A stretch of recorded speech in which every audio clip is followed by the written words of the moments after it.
I used to practice what I would say to you, not out loud, in my head.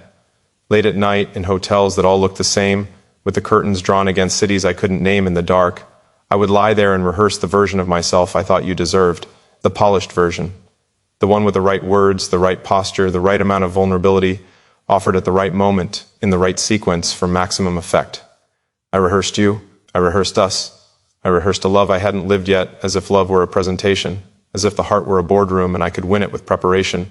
That should have told me everything, but I wasn't ready to hear it. I wasn't ready to hear much of anything back then. I was 31 years old, and I had everything. Everything that the world had told me to want. Everything I had worked toward with a focus so total and a hunger so consuming that it had become the whole shape of my life. And I was sitting in the dark in a hotel room in a city I couldn't name, rehearsing conversations with a woman I hadn't met yet, and I was the most alone I had ever been in my entire life. That is where this story begins, not with triumph, not with a rival. With a man in the dark, talking to someone who wasn't there, already afraid she would leave before she ever came. Wait, before you scroll, I know you've heard the version of this story that ends with success. The version where a man builds something extraordinary, and the woman arrives, and the music swells, and everything resolves into something clean and earned and cinematic. I know that version. I used to believe in it completely.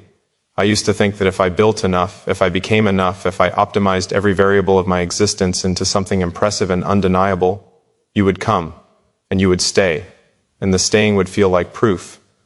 Proof that I was worth it.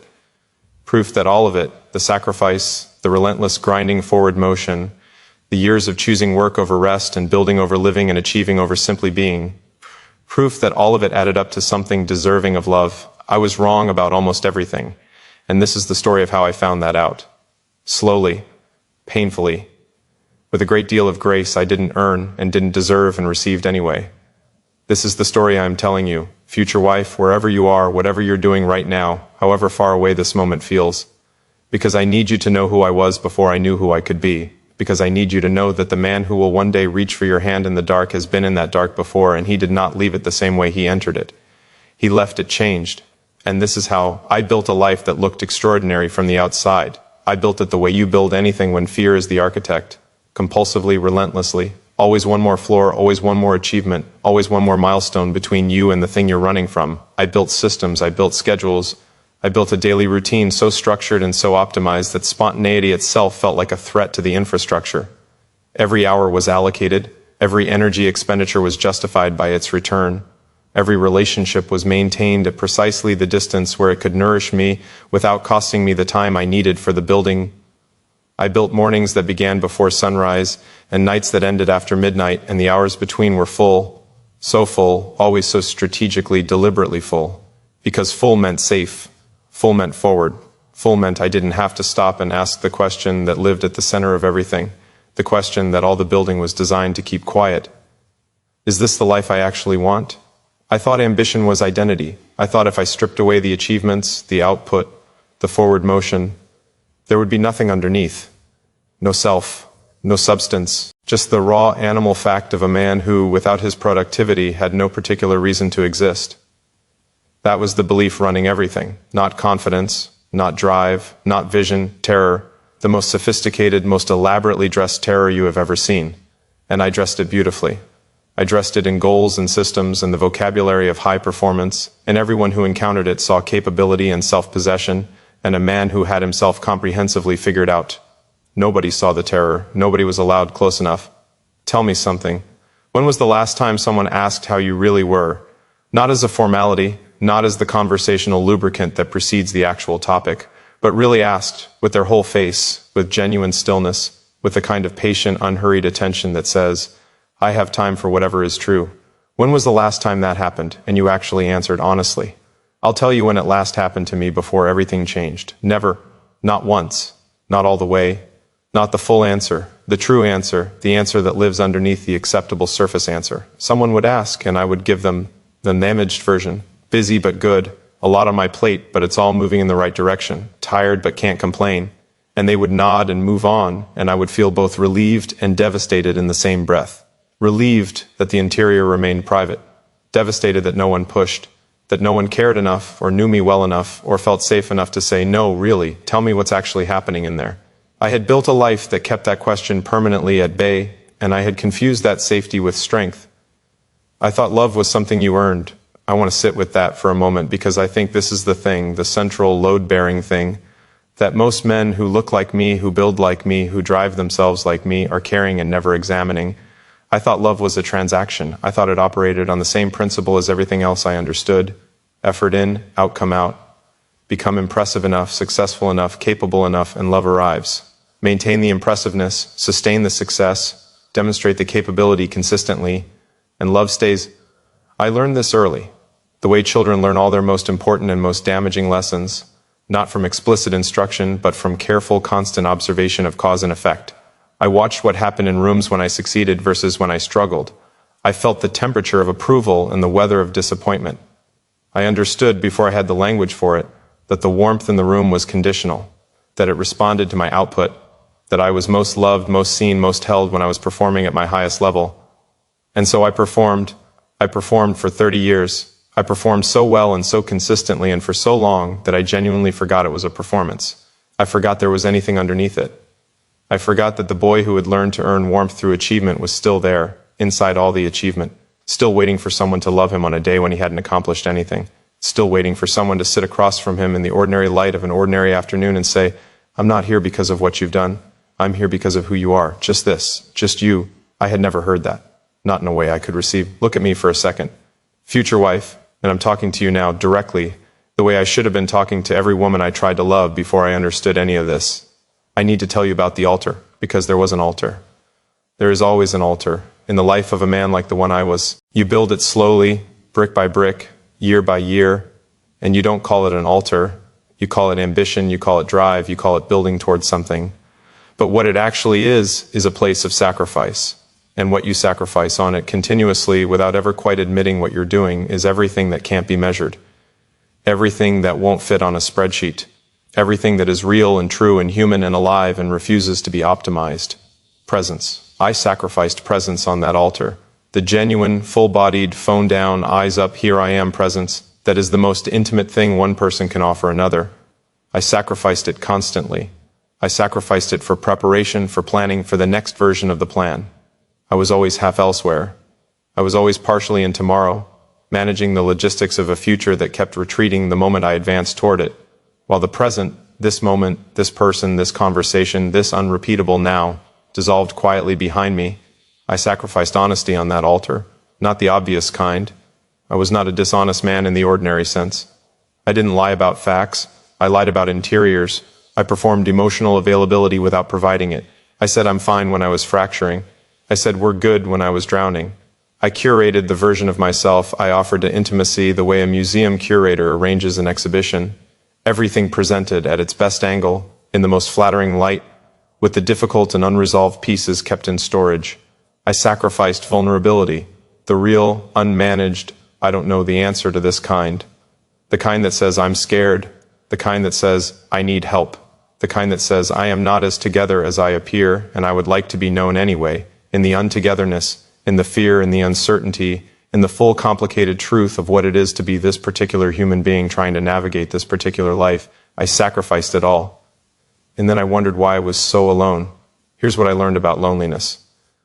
The worst kind is not the kind that comes from isolation. The worst kind is the kind that finds you in a crowded room, in a successful life, surrounded by people who know your name and respect your achievements and would describe you without hesitation as someone they admire.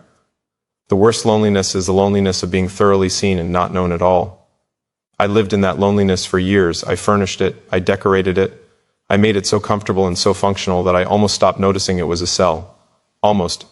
There are moments, and every man who has lived the way I lived knows exactly the moments I mean, when the performance falters for just a second, when something cracks the surface just enough to let the reality through. A song on the radio that you weren't prepared for. A photograph from 5 years ago. A child laughing in a restaurant in a way that is so purely, unselfconsciously alive that it makes your chest ache with something you can't name. A Sunday afternoon with nothing scheduled that somehow becomes the most unbearable 2 hours of the week. Those moments were my kitchen at 2 a.m. Those moments were the bill, and I paid it. With another goal, another project, another layer of structure over the crack, and I kept building until I couldn't. Don't deny it. You know what I'm describing. Maybe you're not a man, maybe the architecture of your particular prison looks different from mine. Maybe the altar you built and the things you sacrificed on it have different names, but you know the feeling. The feeling of being excellent at your life and absent from it simultaneously. The feeling of arriving at something you worked incredibly hard for and standing in the middle of it and feeling beneath the legitimate satisfaction, the legitimate pride, the legitimate sense of accomplishment. Feeling something else, something quieter and more persistent. Something that all the achievement in the world doesn't seem to touch. Something that is asking with great patience and great urgency to be addressed. I'm not going to tell you that you need to burn it all down. I'm not going to tell you that success is the enemy, or that ambition is a wound, or that wanting to build something meaningful with your one life is a pathology to be treated. It isn't. I still believe in building. I still believe in showing and working hard and making things that matter in the world. I just stopped believing that building was the same thing as living, and I stopped believing that. You, future wife, the real you, the one I am building toward now, building differently now, building consciously and with open hands now. I stopped believing that you would be a reward for enough achievement. You are not a reward. You are a person. And persons require presence. And presence is the one thing I had spent my entire adult life training myself not to offer, that had to change. She was the first one who showed me the difference. Not future wife, not you, not yet, but the woman who arrived in the season just before I understood anything, the woman who had the impossible patience to sit with a man who was genuinely trying and genuinely failing and genuinely had no idea what presence even meant. She wasn't a teacher, she wasn't a therapist, she wasn't an archetype in my personal growth story. She was a person, complicated and real and fully human, who happened to be in the room at the moment I finally ran out of performance. I remember the night. Dinner at her apartment. She had cooked something simple, nothing impressive. The kind of meal that says I wanted to feed you rather than I wanted to impress you, and that distinction alone was nearly more than I could process. And I sat down at her table and she asked me, with absolutely no preamble, no warm-up, no conversational cushioning whatsoever, what are you actually afraid of? Not how was your day, not how's work, not any of the acceptable entry points into conversation that I had navigated 1,000 times with 1,000 people. Just, what are you actually afraid of? And I gave her the polished answer. I talked about failure, about the gap between my potential and my output, about the possibility of looking back at 70 and realizing I had aimed small, all the impressively ambitious fears of an impressively ambitious man. She let me finish. She was quiet for a moment. She refilled my glass, and then she said, very calmly, very directly, with the specific tone of someone who is not attacking but is absolutely not retreating either. That's not what I asked. 4 words. That's not what I asked. I sat there across from this woman in her small warm kitchen with a glass of something red and the smell of a real meal in the air. 4 words had just done what years of therapy-adjacent reading and motivational content and personal development work had failed to do. They had pointed directly at the mechanism. The evasion mechanism. The specific, practiced, elegant way I deflected real questions with impressive-sounding non-answers. She saw it. She named it, not unkindly, but without softening it into something comfortable either. She just held the space and looked at me and waited. And I sat with it. And I thought about it. And slowly, like something coming up from a very deep and very cold place toward the surface, I told her the truth. I told her I was afraid of being known. Not seen. I clarified this because it felt important. Because there is a crucial and underappreciated distinction. Not seen, not evaluated, not assessed. I was used to being seen. I had engineered being seen. I was afraid of being known. Afraid of someone having access to the full interior, the doubts, the loneliness, the specific texture of the fear that ran underneath everything, and deciding with full information that it wasn't enough, that I wasn't enough, without the achievements, without the forward motion, without the impressiveness, just the man, just this. The afraid, uncertain, genuinely trying but often failing, deeply human man underneath all of it. I was terrified that man was not lovable. Here's what I learned about being known. It is the most terrifying and the most necessary thing a human being can experience. And the terror of it is directly proportional to how long you've been hiding. Because the longer you hide, the more you've invested in the image, the more the image has become load-bearing, structurally essential to your sense of self, and the more any crack in it feels like a collapse. But here's the thing about collapse. Here is the thing I could not have told you 3 years ago, and that I now believe with everything I have. Collapse is not the end of the story. Collapse is the mercy of the story. Collapse is the moment the structure that was never right, the structure built on fear and performance and conditional love internalized in childhood and never examined. Collapse is the moment that structure finally fulfills its only real purpose, which is to give way so that something true can be built in its place. The collapse is a gift. I know that sounds like a thing people say. I know it has the texture of an affirmation. The kind of thing that gets printed on a card and given to someone who is suffering and lands with all the weight of a feather. I am not offering it as comfort. I am offering it as testimony. I have been in the collapse. I have felt the vertigo of it, the specific and disorienting terror of standing in the wreckage of the image you built and having no idea who you are without it. And I am telling you from that place, it was the kindest thing that ever happened to me, because it made room for the foundation, the real foundation, the one that doesn't ask you to perform for its stability, the one that holds whether you're achieving or struggling, succeeding or lost, impressive or invisible, the one built on truth. I want to tell you about the rebuilding future wife, because this is the part that nobody talks about with any honesty. The transformation narrative in our culture has exactly one shape: realization, followed by montage, followed by new man. The before and after, with the difficult middle compressed into a 30-second sequence of early mornings and cold water and gritty determination. It was not like that. It was Tuesday morning, and I sat across from a therapist for the first time in my life. A thing I had resisted for years, with the specific resistance of a man who believes needing help is evidence of inadequacy. And I talked for 50 minutes and cried twice and felt absolutely no different when I left. And I went back the following Tuesday, and the Tuesday after that. And slowly, over months of Tuesdays, things began to loosen. Slowly, with no montage, with no score, with no discernible dramatic arc, things began to shift. I built new habits, not the performance habits, not the habits designed to make me more impressive, more productive, more optimized, but the interior habits, the habit of noticing when I was performing instead of feeling, the habit of pausing before I gave the managed answer and asking myself what the true answer was, the habit of staying in difficult conversations instead of strategically redirecting them toward territory I could manage, the habit of putting the phone down, actually down, face down, silent, present, when someone I cared about was in the room with me, small, unspectacular, relentless, and the most important work I had ever done. Wait, before you scroll, I need to say something to you specifically, to the you who is reading this or hearing this or watching this at whatever moment your life has brought you to this particular set of words. I need to say something that I wish someone had said to me a decade ago, clearly, without cushioning, in plain language. The version of yourself you are most afraid to show. That is not your weakness. That is your foundation.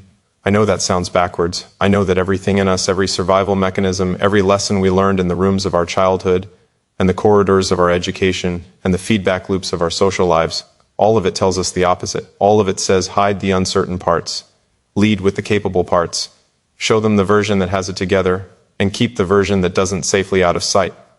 But here is what that strategy produces over time in the life of a real human being trying to build a real connection with another real human being. Nothing. It produces very impressive nothing. It produces well-decorated, high-achieving, thoroughly respected nothing. It produces a life that looks extraordinary from the outside and feels from the inside like a performance that never ends. And it produces loneliness, the specific, terrible, invisible loneliness of being surrounded by people who know your name and not a single one of whom knows your heart. Don't do that, please. Not one more day of it than you've already done. Future wife, I've been talking around you this whole time and now want to talk directly to you. I don't know your name. I don't know what you look like or what city you're in or what you do with your Tuesday afternoons or what you're afraid of in the dark or what makes you laugh until you can't breathe. I don't know the specifics of your particular, irreplaceable, completely unique human experience. I don't know what you've been through or what you've survived or what it cost you to become the person you are. But I know this: you deserve a man who shows up, not a man who shows up impressively, not a man who arrives with achievements and plans and an optimized version of himself carefully prepared for your evaluation. A man who shows up, who is actually in the room, who is listening, not waiting for his turn to speak, not half elsewhere in the logistics of tomorrow, not managing the interaction for a favorable outcome, but genuinely, fully, with his whole quiet attention, listening. Who can sit with you in silence that doesn't need to be filled with productivity or performance? Who can receive your fear and your doubt and your unresolved questions without immediately trying to solve them? Who can be present for your experience without making your experience about his capability to respond to it? I am learning to be that man. I am not there yet. I want to be honest with you about that, because honesty is the foundation now. Honesty is the first brick in the thing I'm building for you, for us, for the life I want us to have. I'm not all the way there. I still sometimes default to the performance. I still sometimes give the managed answer when the true answer is available and more generous. I still sometimes reach for the phone when I should reach for your hand. But I notice now, I catch it, and I come back. That is the change, not perfection, not arrival. The willingness to notice and come back. Here's what I learned about love. Real love, not the performance of love, not the transaction of love, not the earned and maintained love of conditional affection. Real love is not something you deserve once you're impressive enough. It is not a reward for sufficient achievement. It is not waiting at the end of the productivity tunnel as the return on your investment in self-improvement. Real love is what happens when two people decide, continuously, daily, in small, unremarkable moments that nobody will ever make a film about, to be honest with each other, to be present with each other, to stay in the room with each other's true selves rather than retreating to the comfortable distance of managed impressions. Real love is the willingness to be known, and the willingness to know, both ways, all the way. I thought I knew what I was building toward all those years. I thought the empire was the point, the career, the achievements, the impressive monument to capability that would stand as proof of my worth. I thought I was building toward arrival. I was actually building away from myself. And the tragedy is that I was building away from you, away from the possibility of us. Every year I spent inside the machine, optimizing and achieving and performing and never stopping long enough to examine what the building was costing me. Every one of those years was a year I was not ready for you, not ready to receive what you have to offer, not ready to give what you deserve to receive. I'm sorry for that. I know you don't know me yet. I know the apology is strange in that way, but I'm saying it anyway. I'm sorry for the years I spent becoming impressive instead of becoming real. Look at me for a second. There is a moment I keep returning to. Not because it was dramatic, it wasn't at all, but because it was true in a way that very few moments in my life have been. I was sitting in a coffee shop early morning, and I had my notebook open and my phone face down, and the coffee was good and the light was good, and I was just there. Not planning anything, not optimizing anything, not building anything, just a man in a coffee shop in the ordinary morning of an ordinary day, present in his own life. And I thought about you, not the rehearsed version, not the presentation I'd been crafting since that hotel room at 31, just you, the idea of you, the reality of you somewhere in the world, living your life, being yourself, carrying whatever you carry, beautiful and complicated and entirely your own. And I thought, I want to deserve this, not the impressive version of deserving, not I want to have enough achievements to justify your presence in my life, but the real version. I want to be a person who is worthy of being known by you. I want to be present enough, honest enough, humble enough, real enough, not perfect, God no, not perfect, but real enough that when I finally reach for your hand, I am reaching with my whole self and not just the part I've decided is acceptable. That moment in the coffee shop was when I understood what I was actually building toward. Not an empire, a home. Here's what I know about the difference. An empire demands performance. An empire requires maintenance. An empire is always under observation and always at risk and always asking you to be impressive and never, not once, asking you to simply be. An empire is built for the distance, for the skyline, for the impression, for the proof of worth it provides to everyone watching from far away. You cannot live in an empire. You can only maintain it. A home is different. A home is built from the inside out. A home is built for the people who will live in it, not the people who will look at it from outside. A home has rooms you never show anyone, the messy rooms, the rooms under renovation, the rooms that aren't finished yet. And that's not a failure of the home. That is the home. That is what makes it real. A home holds you on the days when nothing is going right and the days when everything is and makes no distinction between the two. A home doesn't need you to be impressive. A home needs you to be present. I spent 30 years building empires and wondering why I felt homeless. I am building something different now. I am building, brick by patient brick, choice by daily choice, small and uncinematic and relentlessly intentional. I am building a home, a life that feels true from the inside. A self that doesn't require performance to sustain, a capacity for love that is grounded in presence, rather than defended by achievement. I am building it for you. I am building it for us. I am building it because I finally understand that the most extraordinary thing I will ever construct is not a career or a reputation, or a monument to capability. It is the courage to be truly known by the person I truly love. Don't deny it. You felt the version of this that belongs to your life. The moment when the building stopped making sense. The moment when the achievement landed and the expected feeling didn't arrive. The moment in the parking lot or the kitchen or the hotel room in a city you couldn't name. When the silence was more honest than anything the noise had been telling you. You know what that silence was saying. It was saying, come home, not to a place, not to a person. Home to yourself, to the whole unperformed, honest, uncertain, genuinely alive version of yourself that has been waiting patiently behind all the impressiveness for someone to finally be interested in meeting it. Come home to that. And then, from that place, from the real foundation, from the true ground, reach for the person you want beside you. Reach for them honestly. Reach for them fully. Reach for them with the version of yourself that is real rather than the version that is prepared. That reaching is terrifying. I know. I have stood at that edge and felt the vertigo of it and understood with every part of me why the managed version is so much safer. But safe is not the same thing as alive, and I have been safe for long enough. Future wife, please don't leave me before you arrive. Please don't leave me before you know me. The real me, not the version I rehearsed in the hotel room at 31, not the performance, not the empire, not the achievement laid out as evidence of worthiness. Please stay for the version that is learning how to be present. That is getting better at honesty. That still sometimes defaults to the armor but catches it now and takes it off and comes back. Please stay for the man who sat in that coffee shop in the ordinary morning light and felt for the first time in a very long time genuinely at home in his own life. The man who went to therapy and came back the next Tuesday and the Tuesday after that.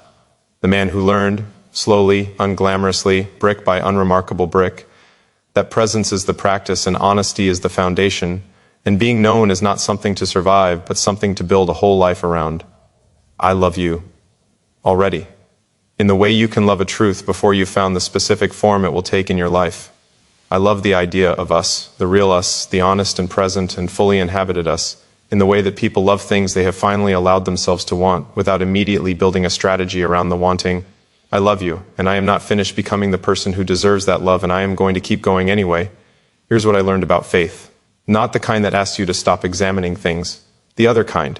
The kind that says, I have done the work, I am doing the work, I will continue doing the work.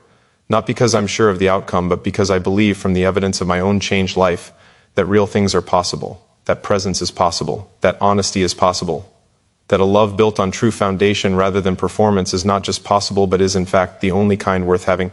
That kind of faith is not given, it is built. Brick by brick, choice by daily choice, Tuesday by patient Tuesday. It is built in the coffee shops and the therapy offices and the ordinary mornings when you choose presence over performance. It is built every time you give the true answer instead of the managed one. Every time you put the phone down. Every time you stay in the difficult conversation instead of redirecting it. Every time you let someone, really let them, into the interior. I have that faith now. I did not earn it. I built it. And I am still building. I want to leave you with something. Not a system, not a strategy, not a 5-step framework for becoming the version of yourself who deserves love. Because you already deserve it. That's the thing. That's the whole thing. You have always already deserved it. And the work is not about earning what you deserve, but about removing the obstacles you've built between yourself and your own willingness to receive it. I want to leave you with this. The person you are most afraid to be, uncertain, afraid, unresolved, not yet finished, honestly human, that person is your foundation. Build on that. Build from that. Build with that person in the room, not hidden in the maintenance closet of your self-presentation, but actually at the table, actually in the conversation, actually known. And if you find someone who will sit at that table with you, someone who sees the full interior and does not flinch, who asks the real question and waits for the true answer, who says you don't have to perform for me and means it all the way down, hold that. Hold it with your whole life. That is the home. That is what I am building toward. That is what I am keeping the space for. Future wife, I don't know when you're coming. I don't know what year or what city or what unremarkable Tuesday afternoon will be the one where everything that was separate becomes the same story. I don't know what you'll be doing or what I'll be doing or what the light will look like or what words will be said or unsaid in that first real moment of recognition. But I know this. I will not be rehearsed. I will not be performing. I will not be offering you the curated exhibition version of a man who has everything managed and nothing to be afraid of. I will be there, actually there, fully there, present in the way I have been learning, slowly and without a montage, to be present. I will be afraid, and I will tell you so. I will be uncertain, and I will not hide it. I will be, for the first time, cleanly, without armor, without performance, without the empire between us. I will simply be, and I will reach for you, not with the hand that builds empires, with the hand that is learning to build a home. Please don't leave before I get there. I truly love you. I am coming.